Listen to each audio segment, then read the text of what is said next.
अस्सलाम वालेकुम। आज की इस वीडियो में हम आपको बताएंगे अगर आपके नी जॉइंट में बहुत ज़्यादा दर्द है या आपको रूमेटॉइड अर्थराइटिस या ऑस्टियोआर्थराइटिस की वजह से नी पेन है तो क्या आप घुटनों की दर्द के साथ चल फिर सकते हैं। आप रोज़ाना की बुनियाद पे वॉक कर सकते हैं। अगर आप पैदल चल सकते हैं तो कितना चलना चाहिए और किस तरीके से चलना चाहिए। ये सारे के सारे सवाल आपकी तरफ से रोज़ाना की बुनियाद पे हमारे साथ पूछे जाते हैं, किए जाते हैं। लिहाजा हमने सोचा कि इसके ऊपर एक प्रॉपर जामे स्पेसिफिक वीडियो हम रिकॉर्ड करके आप तक पहुंचा देते हैं ताकि एक ही जगह पे बहुत सारे लोगों का फ़ायदा हो सके। लिहाजा आप इस वीडियो को मुकम्मल देखें, चैनल को बेल आइकन प्रेस करके अतीकुर रहमान शेख यूट्यूब चैनल की फैमिली का हिस्सा बने ताकि हर आने वाली वीडियो का नोटिफिकेशन सबसे पहले आप मर्दों ख़वातीन जो कि 40+ एज के होते हैं उनमें मोस्टली ये घुटनों के दर्द के जो मसाइल हैं बहुत ज़्यादा देखने को आते हैं। ऐसे मर्दों ख़वातीन फर्स्ट ऑफ ऑल जो 40+ हों, उसके बाद उनको घुटनों में किसी भी वजह से इंजरी की वजह से, किसी ऐसे इंसिडेंट्स की वजह से या उनको उम्र के ज़्यादा होने के जो असरात हैं उसकी वजह से, रूमेटॉइड अर्थराइटिस या ऑस्टियोआर्थराइटिस की वजह से अगर उनके घुटनों में बहुत ज़्यादा दर्द हो या उनके नी जॉइंट में पेन हो, डॉक्टर उनको एडवाइस करें कि आपके घुटनों का जो कार्टिलेज है जो कि अल्लाह रब्बुल इज़्ज़त ने हमें नेचुरली तौर पे एक प्रोवाइड किया हुआ है, जो आपकी फीमर और पटेला जो आपकी हड्डियां हैं, बोन्स हैं, उनको आपस में टकराने से या उनको रगड़ खाने से महफूज रखता है। अब इसके बहुत सारे नाम लिए जाते हैं हमारे माशरे में। इसको ग्रीस भी कहा जाता है, पंजाबी में लोग इसको मिख भी बोल देते हैं, इसको रोगन भी कहा जाता है, या इसका एक मेडिकली टर्म यूज़ होती है सेनुअल फ्लूइड। इसको हम फ्लूइड भी कहते हैं कहीं ना कहीं। अगर ये घिस जाए, कम हो जाए या एक तरफ से ये कम होना स्टार्ट हो जाए, भुरना स्टार्ट हो जाए, इस सूरत में दोनों हड्डियां आपस में रगड़ खाना स्टार्ट हो जाती हैं। मोस्टली 40+ एज के जो मर्द ख़वातीन हैं उनके अंदर ये प्रॉब्लम बहुत ज़्यादा क्रिएट हो जाती है। उससे होता यह है कि जैसे ही वो डॉक्टर के पास गए या गई तो डॉक्टर ने उनको एडवाइस किया, रिकमेंड किया कि फौरी तौर पे आप जो है वो बेड रेस्ट करें। आपने बिल्कुल भी चलना फिरना नहीं है, आपने कोई डेली की एक्टिविटी नहीं करनी। आप थोड़ा रेस्ट करेंगे तो आपका जो है नी जॉइंट की जो पेन है वो कम होना स्टार्ट हो जाएगी। नाजरीन, हमेशा से आप ये बात याद रखिए, मैं अपनी पीछे प्रीवियस बहुत सारी वीडियोस के अंदर ये बार आपको अल्टीमेट करता रहा हूँ, आपको रिमाइंड करवाता रहा हूँ, आपको बताता रहा हूँ कि खुदारा आपके जब भी नी जॉइंट में पेन हो, आपके घुटने में दर्द हो, कभी भी अगर देखें, कोई भी इंसान दुनिया में मुकम्मल नहीं है। ये बात आप जहन में रखें, कोई भी इंसान मुकम्मल नहीं, अकमल और कामिल नहीं। सिर्फ अल्लाह रब्बुल इज़्ज़त की ज़ात है जो कामिल और अकमल है। देखें, इंसानी जो अकल है वो अपने शऊर के मुताबिक, अपनी अकल और एक्सपीरियंस के मुताबिक आपके साथ जो है वो डील कर रहे होते हैं, आपको एडवाइजेज और रिकमेंडेशन कर रहे होते हैं। देखिए, आपका जो डॉक्टर है वो अगर आपको कोई रिकमेंडेशन कर रहा है, अगर आपको कोई एडवाइजेज कर रहा है, आप उसकी बात प्रॉपर सुनिए। सुनने के बाद थोड़ा सा, मैं हमेशा एडवाइस करता हूँ अपने देखने वालों को भी, चाहने वालों को भी, अपने डेली के प्रैक्टिकल पेशेंट्स को भी, जब भी आपको डॉक्टर कोई एडवाइजेस करे फौरी तौर पे उसके ऊपर इम्प्लीमेंट मत किया करें। मास वाए किसी सर्जरी या किसी इंसिडेंट्स की इमरजेंसी की सूरत में आप डॉक्टर की एडवाइस ले सकते हैं और अंधाधुन आप उसको काम करने की इजाज़त दे सकते हैं। लेकिन अगर आपको रूटीन वाइज कोई ऐसा इशू है, लाइक जिस तरह अभी बात हो रही है नी जॉइंट पेन की, अगर आपके कार्टिलेज को डॉक्टर जो है वो कंफर्म करता है कि आपके एक्सरे के अंदर डिजिटल हो या आपका मैनुअल एक्सरे हो, उसमें डॉक्टर आपको एडवाइस करे या आपको डायग्नोस करे कि आपका कार्टिलेज घिस चुका है, आपका कार्टिलेज ख़त्म हो चुका है या एक तरफ से बैठना और कम होना स्टार्ट हो गया है। इस सूरत में डॉक्टर आपको फ़ौरन मेडिकल जो है आपकी फील्ड, उसमें डॉक्टर बोलेंगे बस अब आप बेड रेस्ट करें। आपने पाँव भी ज़मीन पे नहीं लगाना। अगर आप पाँव ज़मीन पे लगाएंगे तो बस आप तो जो है वो बिल्कुल गए और आप ख़त्म हो गए, आपकी लाइफ ही ख़त्म हो जाएगी। इस हद तक हमने देखा है अनफॉर्चुनेटली डॉक्टर्स आपको डरा देते हैं, आपके अंदर इस कदर जो है वो सेंसिटिविटी पैदा क्रिएट कर देते हैं, जिसके बायस आप डे बाय डे देखने में आता है हमारे बहुत सारे ऐसे बीसीओ पेशेंट्स हैं कि जिनको डॉक्टर ने एडवाइस किया बेड रेस्ट, वो बेड रेस्ट कि करते करते वो बेड के ही होके रह जाते हैं। नाजरीन, हमेशा से मैं अपनी प्रीवियस वीडियोस में भी जैसा कि आपको बताता रहा हूं, उसके लिंक मैं आपको डिस्क्रिप्शन में दे दूंगा, आप उन वीडियोस को देख के हमारी एडवाइजेस को फॉलो कर सकते हैं।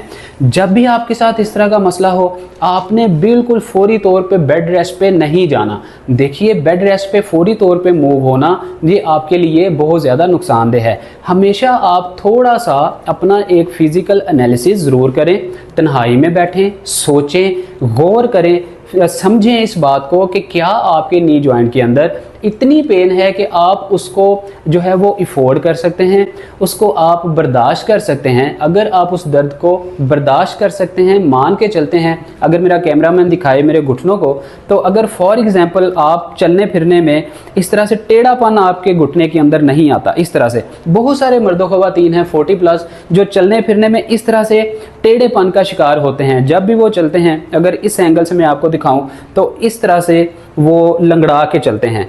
अगर आपके नी जॉइंट के अंदर इस तरह की कैफियत नहीं है, आपको इरिटेशन है, आपको उलझन और उकताहट है, तो कभी भी आपने बेड रेस्ट पे नहीं जाना। इनिशियल स्टेज पे आपने कोई भी ऐसी मेडिसिन इस्तेमाल नहीं करनी।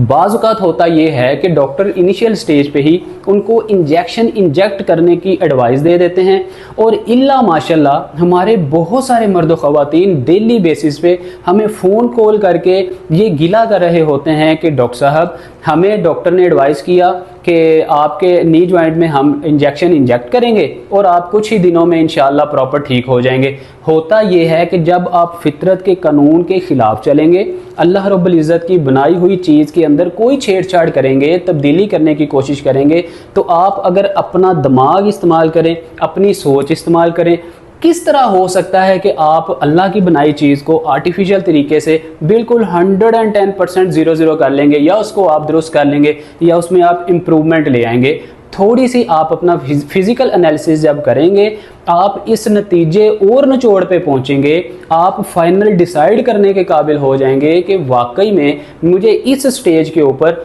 ना ही किसी सर्जरी की ज़रूरत है, ना किसी किस्म का इंजेक्ट करने की ज़रूरत है, और ना ही किसी किस्म की कोई पेन किलर मेडिसिन इस्तेमाल करने की ज़रूरत है। लिहाजा जब भी आपको इस तरह से घुटने में दर्द हो, तो आपने फौरी तौर पे बेड रेस्ट पे जाने की बजाय हमारी बताई हुई एक्सरसाइजेज को प्रैक्टिस करना है। अपने जो बॉडी स्ट्रक्चर है उसको आपने इम्प्रूव करना है, डाइट प्लान मॉडिफिकेशन करनी है, लाइफस्टाइल मॉडिफिकेशन करनी है। डेली वॉक एंड एक्सरसाइज जब करेंगे तो आपका ये थोड़ा बहुत कार्टिलेज का, थोड़ा बहुत नी जॉइंट पेन का जो मसला है वो हल हो जाएगा। अब होता ये है कि जब डॉक्टर्स आपको बेड रेस्ट का कहते हैं, आप बेड रेस्ट पे चले जाते हैं और आपकी दर्द जो है वो डे बाय डे बजाय कम होने के वो बढ़ती जाती है। उसका लॉजिक पीछे ये है कि आपके घुटने के, मिसाल के तौर पे ये आपका घुटना है, इस घुटने के इर्द गिर्द ये सारे के सारे पोर्शन के अंदर आपका नर्वस सिस्टम है, आपका ये क्वाड्रिसेप मसल है, आपका नीचे शिन मसल है, आपके लेटरल और मतलब आपके इनर और आउटर जो मसल हैं, आपके पीछे जितने भी आपके मसल्स हैं, हैमस्ट्रिंग मसल हैं, ये सारे के सारे पट्टे बेड रेस्ट की वजह से ये पहले से भी ज़्यादा वीक हो जाते हैं, कमज़ोर हो जाते हैं। अल्लाह रब्बुल इज़्ज़त का एक कुदरती एक निज़ाम है जो आपके जिस्म का हिस्सा मूवमेंट के लिए अल्लाह ने बनाया हुआ है। अगर आप उसको मूवमेंट उतनी नहीं देंगे जितनी उसकी रिक्वायरमेंट है, तो डेफिनेटली देखते ही देखते उसके अंदर कमज़ोरी वाक़ई होगी। लिहाजा इसलिए आपने कभी भी जो है वो बेड रेस्ट नहीं करना, आप वॉक करने, एक्सरसाइज करें और डेली की मतलब अपनी एक्टिविटीज़ को आप जारी रखें। अब सवाल ये पैदा होता है कि एक्सरसाइजेज कौन सी करनी चाहिए और वॉक हमें कितनी करनी चाहिए, और इसके अलावा जो हम चलते हैं पैदल वो उसका क्या स्टाइल होना चाहिए कि हमारे नी के ऊपर कम से कम वज़न आए। लिहाजा सबसे पहले नाज़रीन हम आपको बताते हैं कि आपका बॉडी स्ट्रक्चर किस टाइप का होना चाहिए। अगर आपका बॉडी स्ट्रक्चर टेढ़ा होगा तो आपके घुटने के अंदर क्या तब्दीलियाँ आएंगी। अगर आपका बॉडी स्ट्रक्चर बिल्कुल सीधा होगा, आप सही तरीके से चलेंगे नॉर्मल तरीके से, तो आपके घुटने के अंदर क्या इफेक्ट आएगा, आइए आपको प्रैक्टिकली बताते हैं। नाज़रीन, घुटनों में दर्द की एक बुनियादी वजह आपकी बॉडी स्ट्रक्चर का टेढ़ा करके चलना है। जब आप अपने जिस्म को टेढ़ा करके, टांगों को टेढ़ा करके चलेंगे तो आपके घुटने के अंदर देखते ही देखते जो है वो कुछ ही अरसे बाद दर्द भी आ जाएगी, नी पेन भी होगी, अर्थराइटिस भी होगा। अब अर्थराइटिस जो है ये कोई इतनी रॉकेट साइंस नहीं है। अर्थराइटिस जस्ट इस चीज़ का नाम है, बॉडी स्ट्रक्चर चेंज होने की वजह से, डेली की एक्टिविटीज़ ज़रूरत से ज़्यादा करने की वजह से, अपनी जो है वो वॉक ना करना, एक्सरसाइज ना करना, इनकी बुनियाद पे आपके घुटनों के अंदर जो तब्दीलियां होती हैं उसको ही आप अर्थराइटिस समझ लें। डॉक्टर के पास जाएंगे तो आपको अर्थराइटिस ही वो इसका नाम रखेंगे। लिहाजा अब इसको हमने अपने स्ट्रक्चर को सही करके कैसे घुटनों की दर्द को कम करना है और किस तरह से हमने अपने घुटनों के ऊपर वजन डालना है। देखिए हमारा पाँव इस तरह जब हम चलते हैं तो बहुत सारे ऐसे जो मर्द ख़वातीन हैं जिनकी उम्र जो है वो 40 से ज़्यादा की होती है, ऐसे मर्द ख़वातीन जिनकी उम्र 40 से ज़्यादा होती है वो उनको ऐसा नहीं होता कि वो मतलब 2, 4, 5, 8, 10 दिनों में ही उनके घुटनों में दर्द आ जाए, ऐसा बिल्कुल नहीं होता। इसकी पीछे 5-6 साल की प्रॉपर हिस्ट्री होती है। आप जिन लोगों के मतलब जो बो लेग का मसला हो या जिन लोगों को टांगों के टेढ़ेपन का मसला हो, घुटनों में रोमेटॉइड अर्थराइटिस, ऑस्टियो अर्थराइटिस, घुटनों में दर्द का मसला हो, आप हमेशा देखेंगे कि उनको कहीं ना कहीं 2, 4, 5 साल पहले से दर्द स्टार्ट हुआ। या तो उनकी पहले रीज़न में एक वजह होगी वो बॉडी स्ट्रक्चर टेढ़ा करके चलने के वो आदी होंगे, उसकी वजह से उनके घुटनों में दर्द भरी, उसके ऊपर उन्होंने एक्शन ना लिया, एक्शन ना लेने की वजह से उनके घुटनों को जो है वो एक दायमी मर्ज में वो मुब्तला हो गए, दायमी मर्ज में उनका जो मर्ज है वो कन्वर्ट हो गया और उनको रोमेटॉइड अर्थराइटिस या ऑस्टियो अर्थराइटिस का दायमी मसला जो है, क्रोनिक डिजीज़ का मसला जो है वो क्रिएट होना स्टार्ट हो गया। अब नाज़रीन ऐसे मर्द व ख़वातीन जिनकी उम्र 40 से ज़्यादा है और उनकी टांग का टेढ़ापन बहुत ज़्यादा है, स्ट्रक्चर को टेढ़ा करके चलने के आदी हैं, उन्होंने अपने स्ट्रक्चर को किस तरह से इम्प्रूव करना है ये आप प्रैक्टिकली देख सकते हैं। जब हम चलते हैं तो नॉर्मली जो अल्लाह रब्बुल इज़्ज़त ने हमारी बॉडी का मैकेनिज्म बनाया हुआ है, ये हमारा पेल्विस जॉइंट है। इस पेल्विस जॉइंट से हमारी टांग का जो मसल है वो नीचे की जानिब जाता है। अब नाजरीन इस शेप में, बिल्कुल सीधी शेप में हमारे मसल्स होते हैं। अब टेक्निकली, मेडिकली आप अगर साइंटिफिकली इसको देखें तो जब आप अपने पाँव को इस तरह से टेढ़ा करेंगे या दोनों पाँव को इस तरह से टेढ़ा करके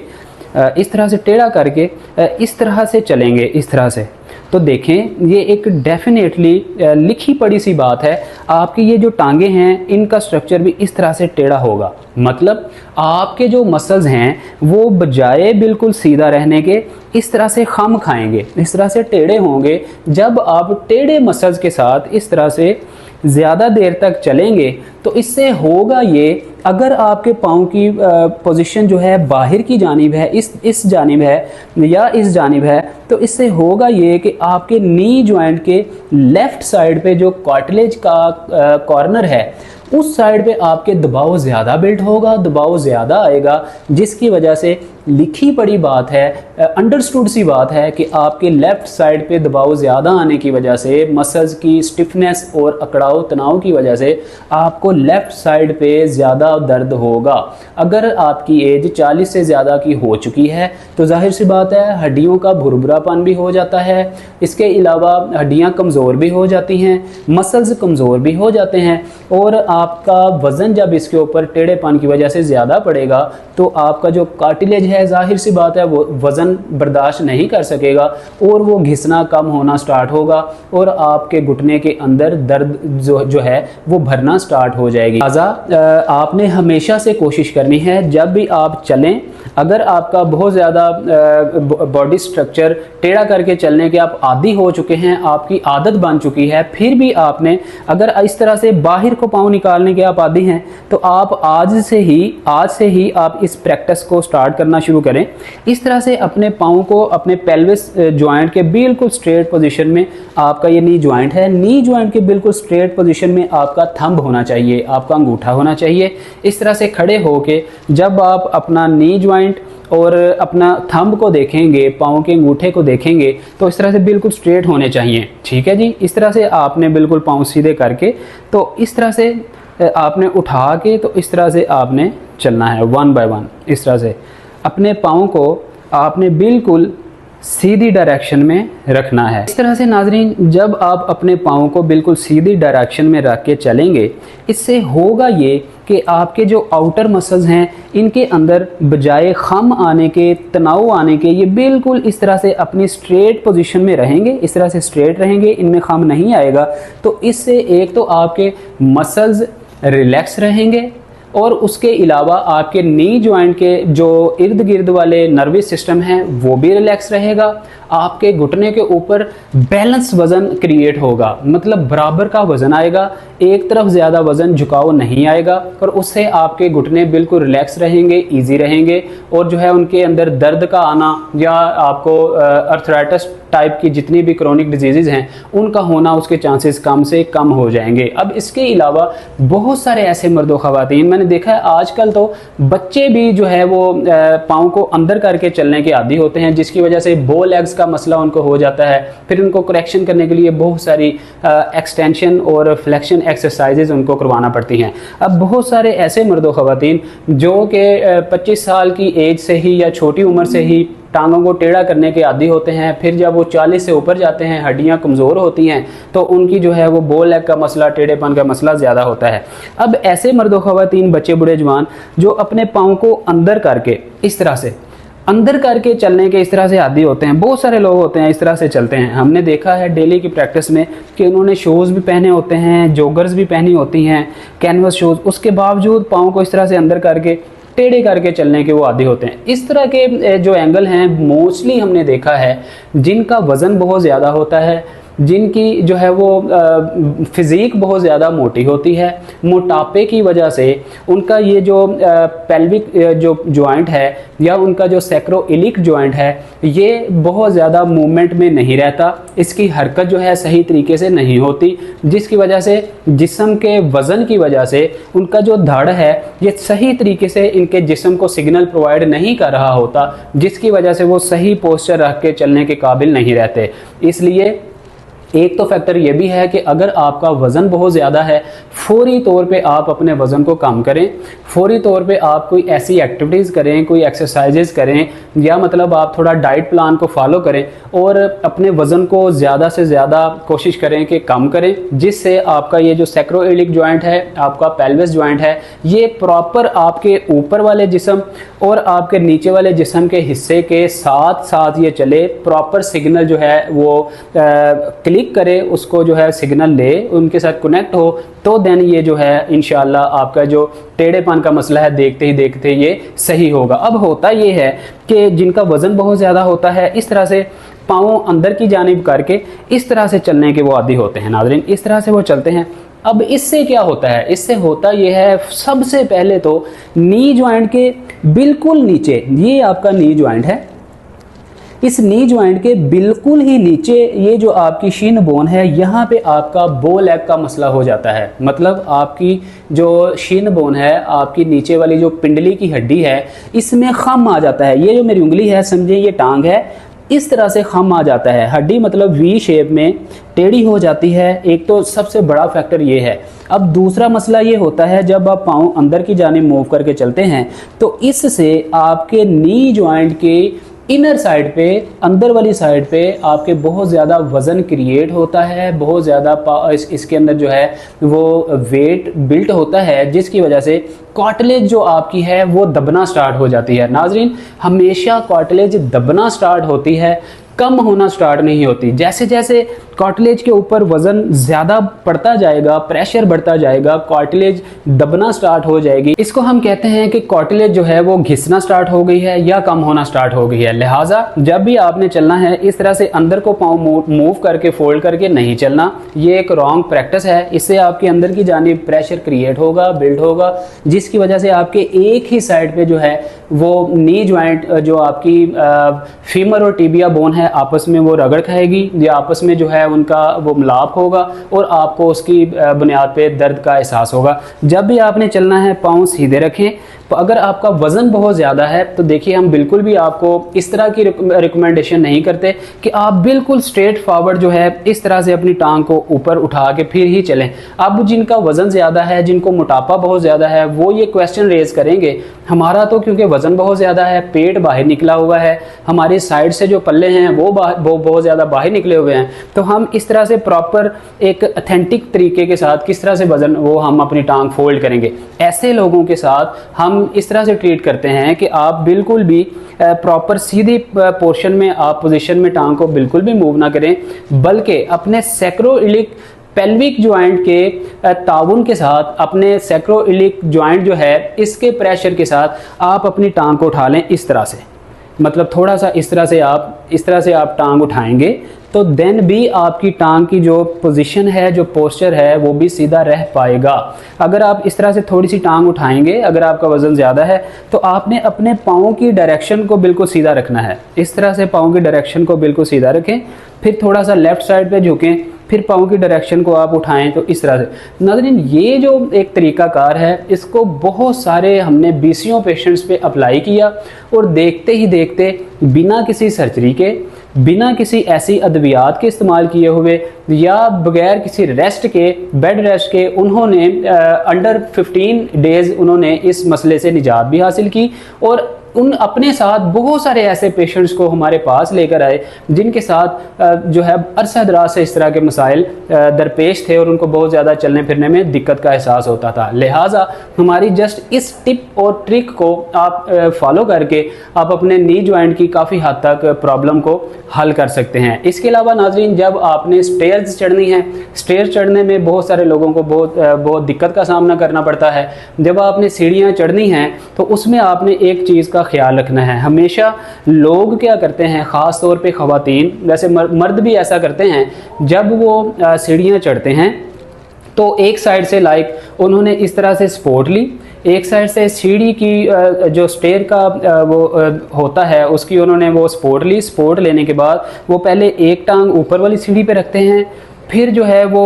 दूसरी टांग को बजाय रखने के वो पहले वाली ही टांग को जो है वो ऊपर रखते हैं। ये आपकी रॉन्ग प्रैक्टिस है, आपने इस तरह से बिल्कुल नहीं करना। इससे होता ये है कि आपके नी जॉइंट के साथ साथ आपके हिप जॉइंट के अंदर, आपके हिप बोन के अंदर, आपके सैक्रोइलिक जॉइंट के साथ जो पेल्विक जॉइंट है आपका, जिसको हम बाउल भी कह देते हैं, मतलब पेल्विक बाउल भी हम इसको बोलते हैं, उसके अंदर भी बहुत ज़्यादा प्रेशर क्रिएट हो जाता है। अब एक ही साइड पे आप वज़न डाल के जब कुछ अर्सा ऊपर नीचे उतरे चढ़ेंगे तो डेफिनेटली आपकी पूरी टांग के अंदर सियाटिका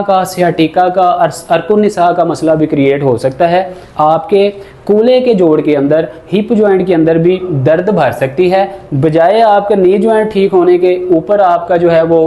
हिप जॉइंट जो है उसका भी मसला क्रिएट होने के चांसेस हैं। लिहाजा जब भी आपने स्टेयर्स ऊपर नीचे उतरनी है या चढ़नी है, आप सपोर्ट ज़रूर लें या किसी का सहारा ज़रूर लें, लेकिन आराम से पहले आपने एक पाँव रखना है। आप प्रॉपर अपना बैलेंस बराबर करें। बैलेंस बराबर होने के बाद, बिल्ट होने के बाद, आप पहले दूसरी टांग को ऊपर रखें, सहारे के साथ जोर आपने बाजों के ऊपर डालें और आप आराम से ऊपर दूसरी स्टेयर को चढ़ सकते हैं। ये जब आप तरीका अपनाएंगे तो आपके दोनों जो हिप जॉइंट्स हैं ये बैलेंस मूव भी करेंगे। आपके आउटर और इनर मसल्स, आपके जो क्वाड्रिसेप मसल्स हैं, हैमस्ट्रिंग मसल्स हैं, आपके शिन मसल्स हैं या आपके काफ मसल्स हैं, सारे के सारे बैलेंस जो है मूवमेंट करेंगे। आपके पाँव की डायरेक्शन बिल्कुल सीधी होगी तो डेफिनेटली आपके नी जॉइंट के ऊपर कम से कम जो वज़न है वो बिल्ड होगा और इंशाल्लाह आपके नी जॉइंट का मसला भी हल होगा और आपकी डेली एक्टिविटीज़ आसानी से वो प्रैक्टिस भी हो सकेंगी, परफॉर्म भी हो सकेंगी। अब इसका कंक्लूजन और फाइनल हमारी इस वीडियो का मकसद क्या था, जब भी आपके नी जॉइंट के अंदर दर्द हो, इनिशियल स्टेज हो, स्टेप 1 हो, 2 हो, 3 हो, इवन आपका स्टेप 4 भी अगर डॉक्टर आपको रिकमेंड करता है, स्टेप 5 पे जाके आपको या तो सर्जरी की ज़रूरत होती है या तो आपको जो है वो आर्टिफिशियल नी जॉइंट रिप्लेसमेंट की ज़रूरत पड़ती है। स्टेप 4 तक अगर आप हैं, दर्द भी है, आपको बहुत ज़्यादा चुभन, डोल या आपको बहुत ज़्यादा स्टिफनेस का प्रॉब्लम है, आपको इन्फ्लेमेशन का प्रॉब्लम है, इन सारी कंडीशंस में आपने बेड बेड रेस्ट बिल्कुल नहीं करना, number 1। Number 2, exercises daily 2 times आपने मॉर्निंग एंड इवनिंग प्रैक्टिस करनी है। नंबर 3, आपने डेली वॉक करनी है। वॉक अब लोग कहते हैं हम कैसे करें जी, हमसे तो चले नहीं जाता। आप एक स्टिक ले लें, आप वीडियो में भी देख सकते हैं, आप इस तरह से स्टिक पकड़ लें। स्टिक पकड़ के आपने जब पहला कदम उठाना है तो जब दूसरा जिसके अंदर आपको दर्द है उस कदम को उठाने से पहले आपने उस स्टिक के ऊपर वजन आपने डालना है, तो आराम से आपने दूसरी टांग को उठाना है। इस तरह से जब आप 15-20 दिन वॉक करेंगे, इंशाल्लाह आपकी स्टिक भी छूट जाएगी, आपके मसल्स भी इंप्रूवमेंट हो जाएंगे, आपका घुटना वजन बर्दाश्त करने के काबिल हो जाएगा। और आपने स्टेप 4 तक किसी किस्म की मेडिसिन इस्तेमाल नहीं करनी। अगर आपको इंडो पार्क से उठा के बाहर इंग्लैंड लेके जाया जाए, आपको यूएस लेके जाया जाए, तो यकीन जानिए स्टेप 5 तक आपको डॉक्टर बगैर किसी पैनाडोल की और कोई मेडिसिन नहीं देंगे, आपको इंजेक्शन तक इंजेक्ट नहीं करेंगे जो कि स्टीरॉयड होते हैं। इतने इंटरनेशनल रूल्स कवानीन के होते हुए भी हमारे इंडो पार्क के अंदर एक अलमिया और एक सितम ज़रीफ़ी है कि बेदर्दी के साथ बहुत सारे पेशेंट्स को जो बेचारे मासूम होते हैं, जिनको अपने बारे में इतनी हाव-नो नहीं होती, जॉइंट्स की हेल्थ के बारे में इतनी हाव-नो नहीं होती, डॉक्टर्स के पास जाते हैं, वो कुर्बानी का बकरा बना के उनको इंजेक्ट करते हैं और आइंदा आने वाली ज़िंदगी उनके लिए जो है वो बाले जान बनी हुई होती है। इसलिए हमारी इन एडवाइजेस को आप ज़रूर फॉलो कीजिए। अपनों को और अपने प्यारों को और ख़ुद को इन मसाइल से आप महफूज रखिए। खुश रहें, खुश रहने दें, अपना बहुत सारा ख्याल रखिए। हमें दीजिए इजाज़त। अस्सलाम वालेकुम व रहमतुल्लाह।